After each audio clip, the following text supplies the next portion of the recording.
Today, I'm going to let you in on a secret, how I actually predicted the lottery numbers, and it will also have a success principle in it that will help you attain, achieve, and manifest anything that your heart desires. I was an unconscious competent as an illusionist for a long time, but after I met my good friend and mentor Bob Proctor, he got me to realize what it was that I had done.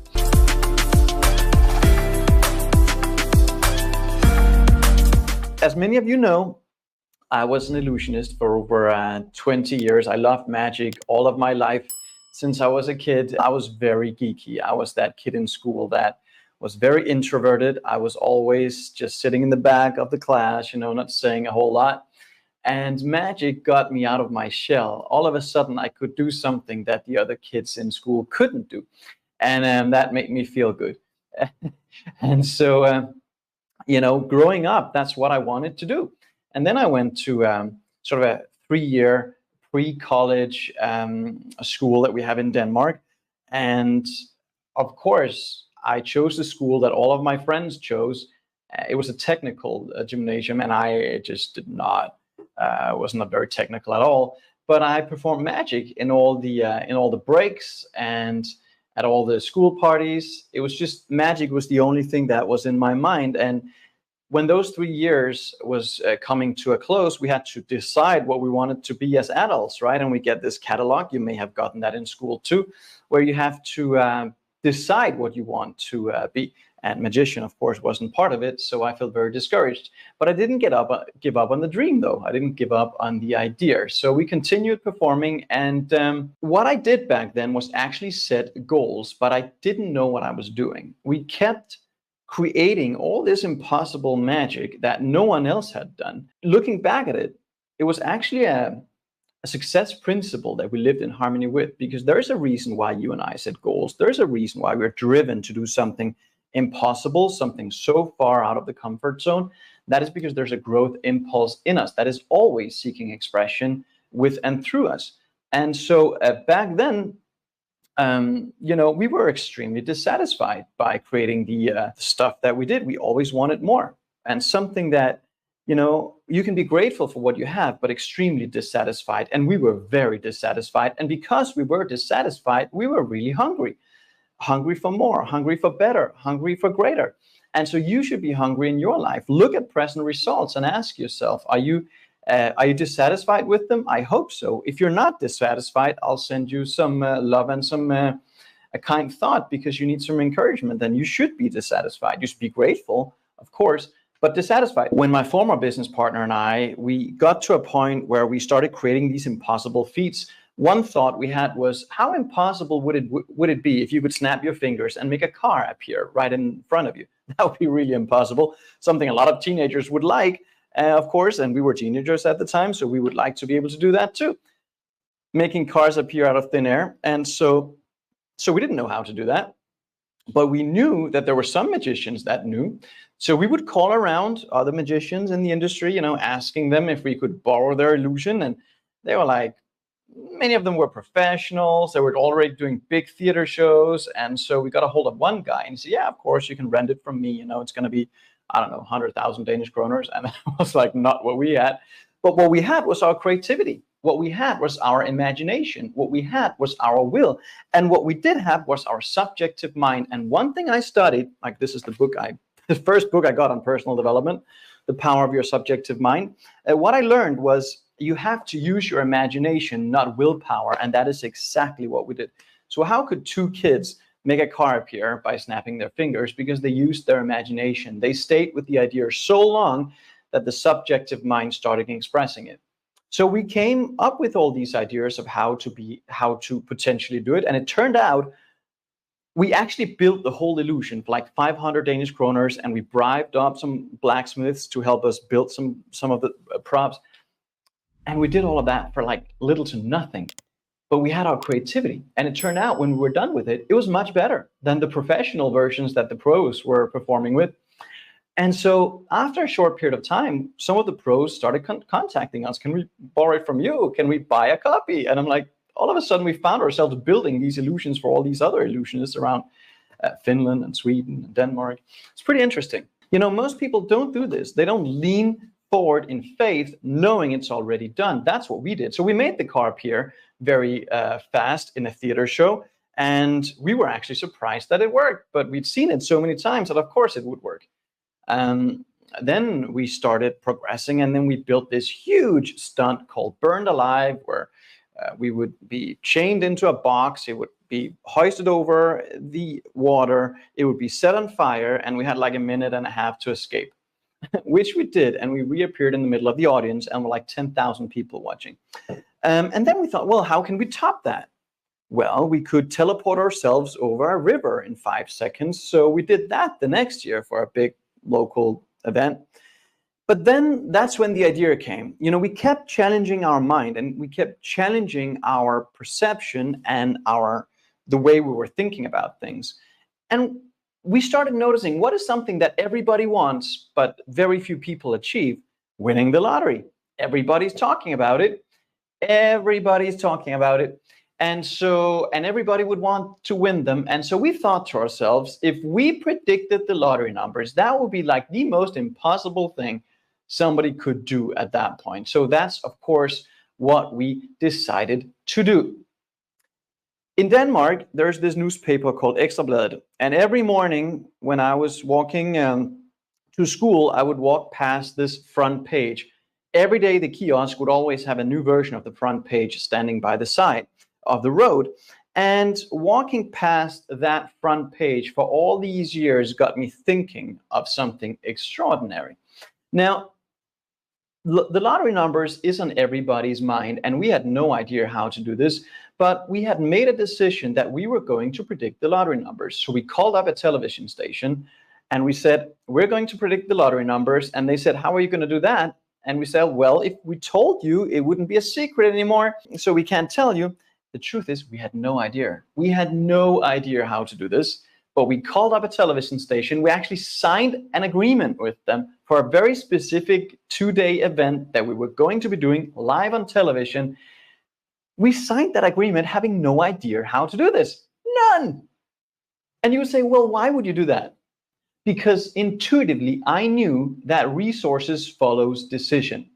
Are you creating leverage over yourself that way? Are you putting down the deposit? Are you signing the document? Are you taking the first step? Or are you waiting for the whole road to show in front of you before you take the first step? So you see, unconsciously, as an illusionist, I was living with these success principles. I just didn't know what I was doing. I was an unconscious competent.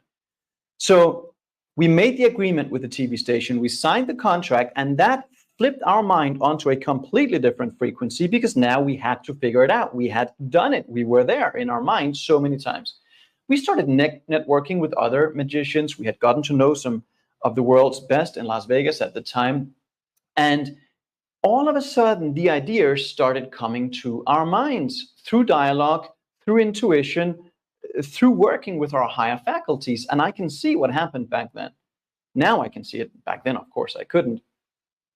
We used our imagination, our will, our intuition, our reasoning factor to a large extent to come up with a solution. And that's what you want to do with your impossible goals. That's exactly what you want to do. And that's what most people don't. When you take the first step, you will see the second one. Back to that newspaper front page, walking past that every day as a kid, it made me realize getting onto that front page would be like the biggest feat, because everybody would talk about the front page every day. On the news, it was always like the story in the country, right? So that was the goal, getting onto that front page, predicting the lottery numbers. The day came when we were going to pull this off. It was a 2-day special. First day, we were going to predict them, put them away in a big box that was surveillanced by, security and live television and everything else. And the next day, and then the lottery numbers were going to be drawn in the national lottery. And the next day, we would come back in, open the box that had been in the safe all along, and take out the numbers. And all 7 matched.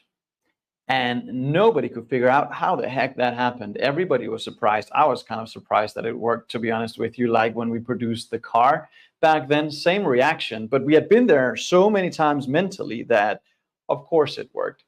And so A lot of people ask, well, if you predicted the lottery numbers, did you actually write them down yourself and to win it? And the truth is, we actually didn't. We didn't even see the numbers when they were put in the box. They were chosen at random with the back sides up, so we couldn't see what numbers we chose. We just put 7 numbers away, locked them up, and the next day they were opened and they happened to match. We thought, well, if the whole country sees this, we would get momentum, we would get a lot of bookings. One person calls us, and it's Connie from a city called Hobro, asking us if we could perform balloon animals to her son's six-year birthday party. And I just realized that in that moment, either we were doing the wrong thing or we were in the wrong place. And I wasn't willing to compromise what I was doing, so my only option was to leave the place I was in. The next morning, when we were done, I walked down the street to the train station in Copenhagen, and I walked past this newsstand by the street. Page article was, yes, how 2 illusionists predicted the lottery numbers. I saw that front page ever since I was a kid, and all of a sudden we were on it. But it was a very hollow feeling, to be honest. And that is a very anticlimactic thing when you reach your goals. Because the truth is, you don't even set your goals to get them. You set the goals to become the person who achieves them. And I remember that morning, what's left? I mean, what else is there to do now? That was the biggest goal we'd set, and now we achieved it. It was a very anticlimactic feeling. It was like, and now what? I've had that happen so many times since, achieving all sorts of other kinds of goals. Same with our clients. We've had 10,000 clients now through our various programs, and I know many of them have the same feeling when they reach the goal. They've been there mentally so many times. Søren Kierkegaard, the Danish philosopher, said it beautifully. He said, expectation is one of the greatest joys in life. He would actually buy theater tickets, and when the day arrived, or when the day came for the theater show, he would give away the tickets. The anticipation gave him more joy than actually watching the performance itself. And that's how I felt with many of the goals I've achieved.